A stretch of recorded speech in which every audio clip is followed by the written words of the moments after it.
Miriam was an incredible woman. When I was growing up, I would spend every Friday evening into Saturday with her.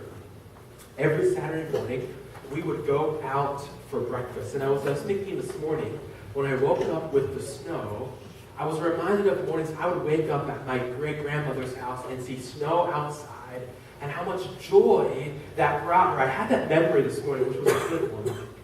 And outside of her love for me, outside of her deep support of me, something I always noticed about her is that she loved to people watch.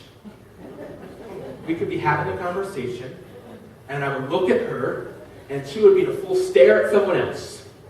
She would notice all kinds of things about people, their clothing, their hairstyle, their shoes. I learned later that her friend Woody and her every Saturday night would go to the mall to do the same thing. They would sit there and they would people watch, and she loved it. But what she loved so much about it is that when she would recognize someone, it would bring her such joy.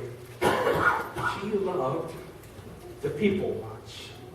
Now, when you and I, when we walk through Walmart, or when we're at the doctor's office, or when we're strolling through life, we see a lot of people, and we sometimes do the same.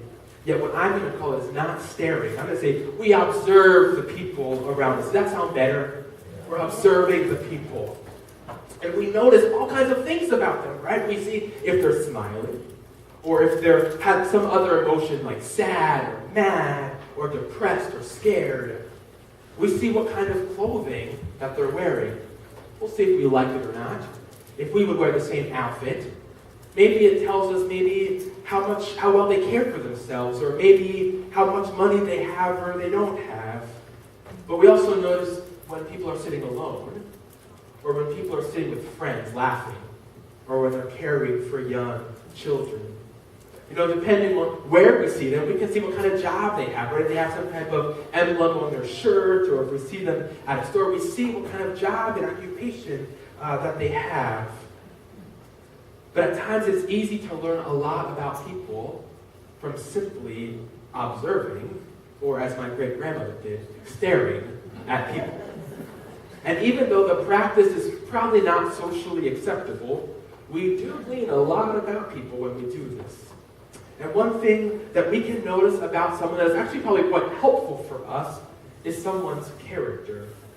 Depending on how close we are at watching, we can overhear maybe some of their conversation. That might be called eavesdropping, but it's okay. Or we can hear their brief comments or the language that they are using. But we witness how people act and the various things that they say or do in public. And I think there's a difference, I think, from merely observing what someone might be wearing, whether we like it or not, or anything like that, compared to witnessing someone's outward character. And like I said, when we look at the outward appearance of like clothing, we'll see, maybe I need to buy that shirt, right? Do you ever have that thought? I mean, I don't, but I assume some of you have that thought, right?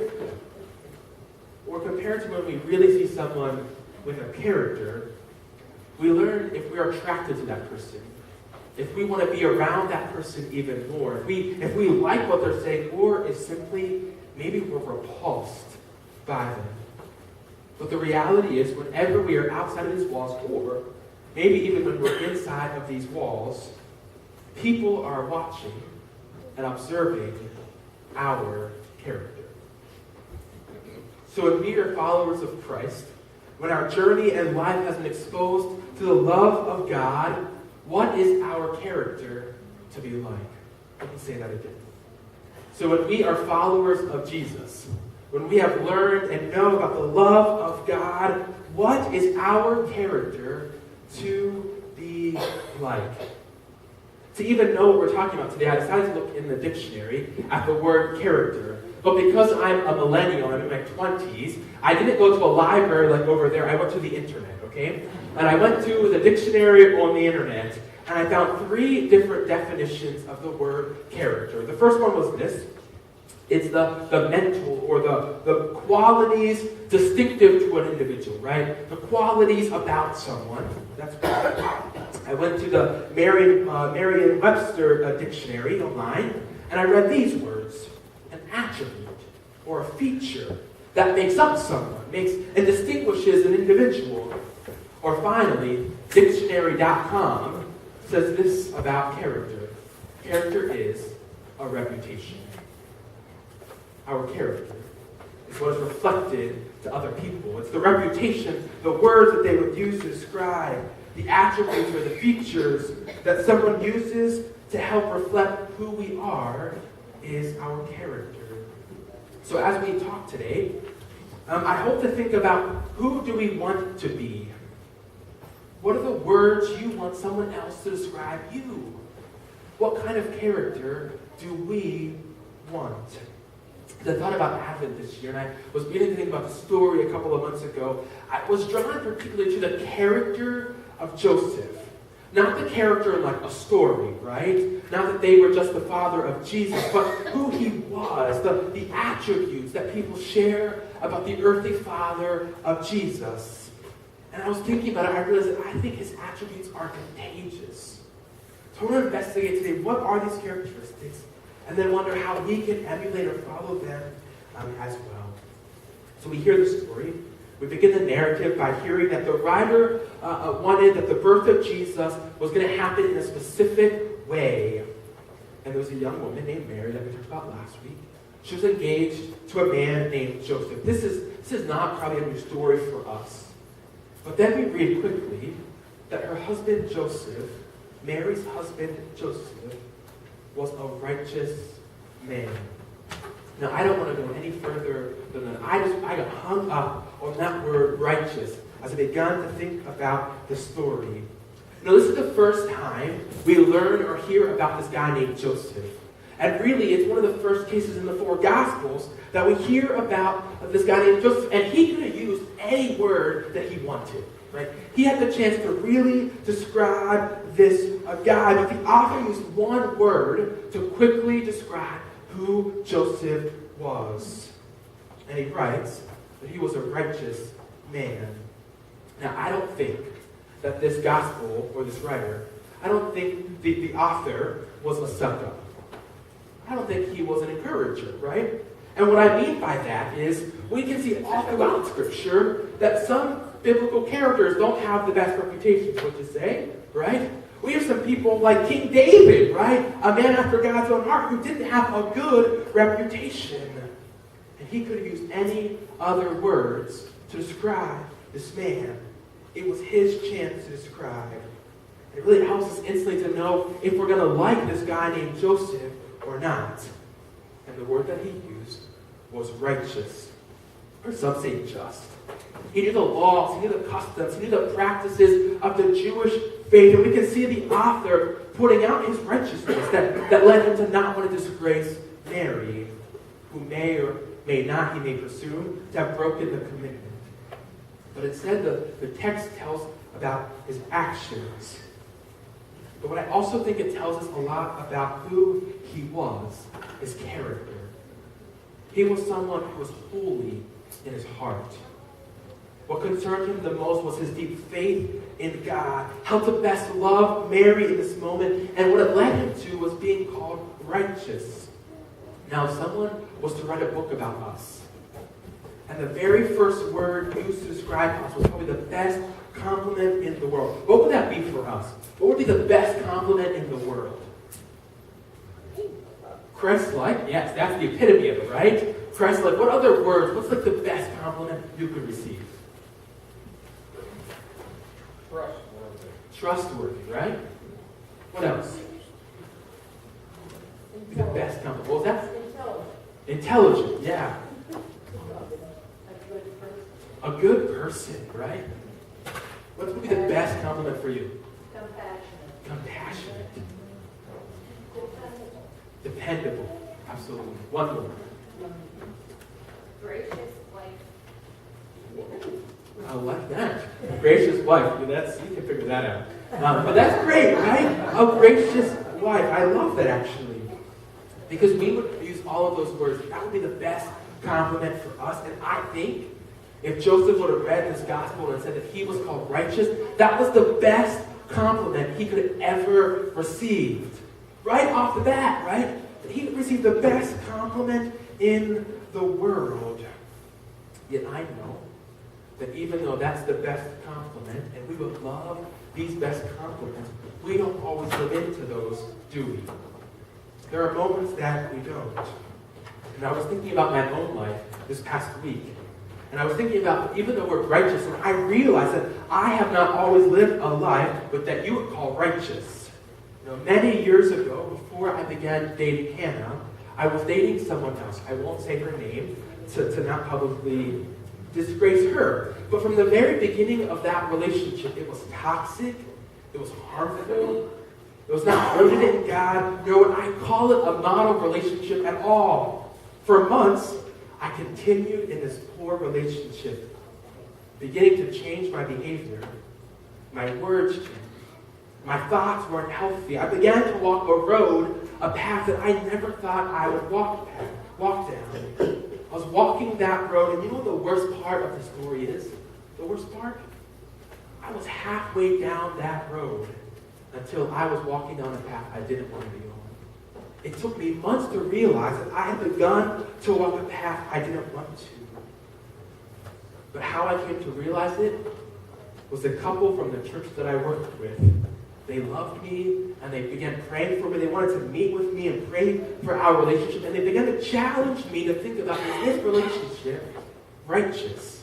Is this relationship a relationship that God would want you to have?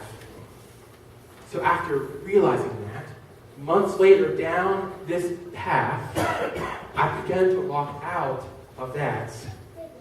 My character, I realized, was being altered by someone else. And so I spent months praying daily, asking God to get me out of that path and to point me to a life where I would be called righteous again. And I pray that that is where I long to be at now. That I want to be a man who's called righteous, who doesn't merely know God up here, but knows the heart and the love of God. I think Joseph knew that when the author described him as righteous, that it was a humbling comment. So I think now, church, who do we desire to be? Are we people who are longing to be holy in our hearts? Do we long to have a deeper and more committed relationship with Jesus? But when someone describes us, you and me, when someone describes us, what are the words we want them to use? What are the words we want them to use?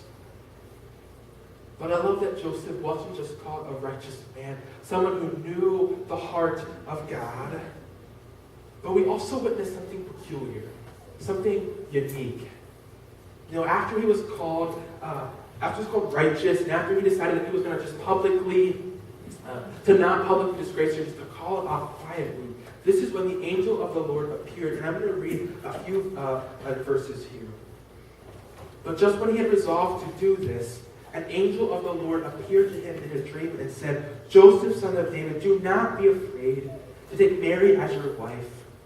For the child conceived in her is from the Holy Spirit. She will bear a son, and you are to name him Jesus, for he will save his people from their sins. And so when Joseph awoke from sleep, he did as an angel of the Lord commanded him. He took her as his wife. God had spoken to him in a dream.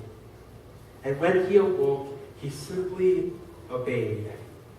And what I think I glean about his character, Joseph's character in the story, is that his ability to remain silent when God speaks. We live in a noisy world, don't we? The music is always playing, especially at Christmas time, and all the Christmas carols and songs that are great, but they're always playing. The TV is always glaring, and we are constantly being bombarded by noise. And Joseph's character was such that when God spoke, he was silent. He was still. The text records Joseph saying nothing. Now, I don't think that was an error, right? Sometimes I think we maybe miss parts of stories, but I want to be convinced that in this moment, that when God spoke, he didn't object, he didn't say anything, he didn't say but, he just was silent. And I think what we hear about that, what the character of Joseph can be described as, that he had a deep humility. He recognized that he did not want to publicly disgrace Mary, but that wasn't enough for him. Rather, he lowered himself even more and lowered himself under God. He positioned himself under God even with the possibility of tarnishing his public reputation. He had humility to do that. And so his character is now reflected as someone who's humble and graceful as he was below God. And from that day forward, his life reflected that of humility. And no longer was his life about him, but about Emmanuel, God being with us. One of my heroes in the Christian faith, and really in the work of civil rights, is Reverend Dr. Martin Luther King Jr. His deep faith as a pastor was the root of his incredible ministry and fight for justice.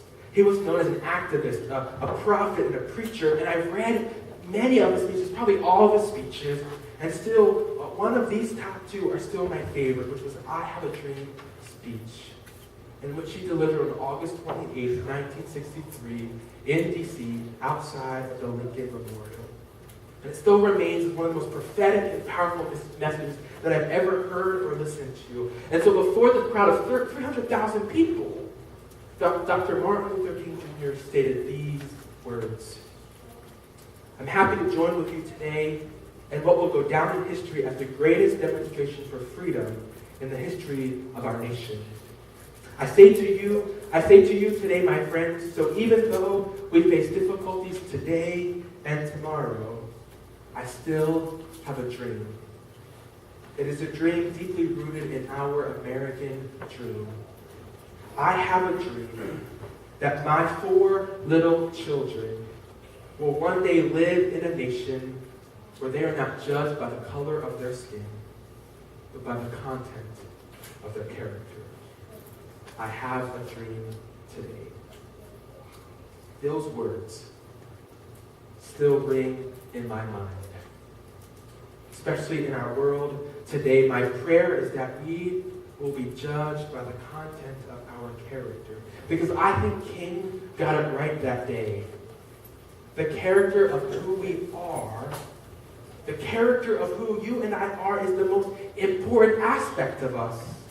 Not the clothing that we wear, not the color of our skin, not our income, not even if we attend church weekly.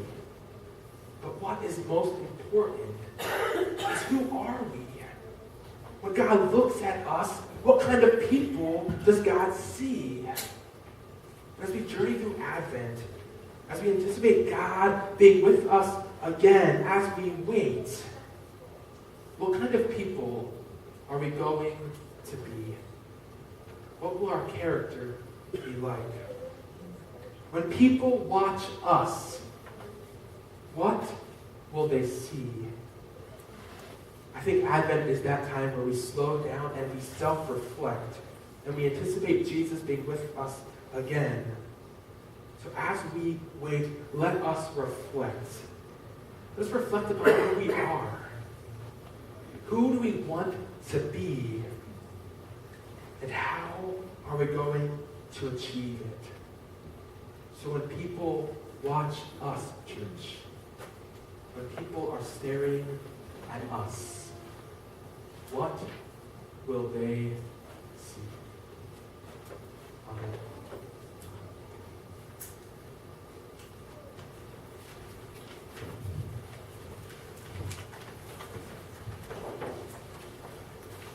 Let us pray today.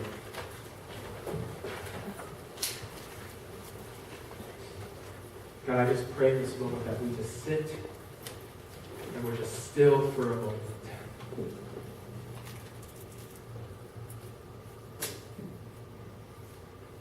This is the time of Advent where we wait.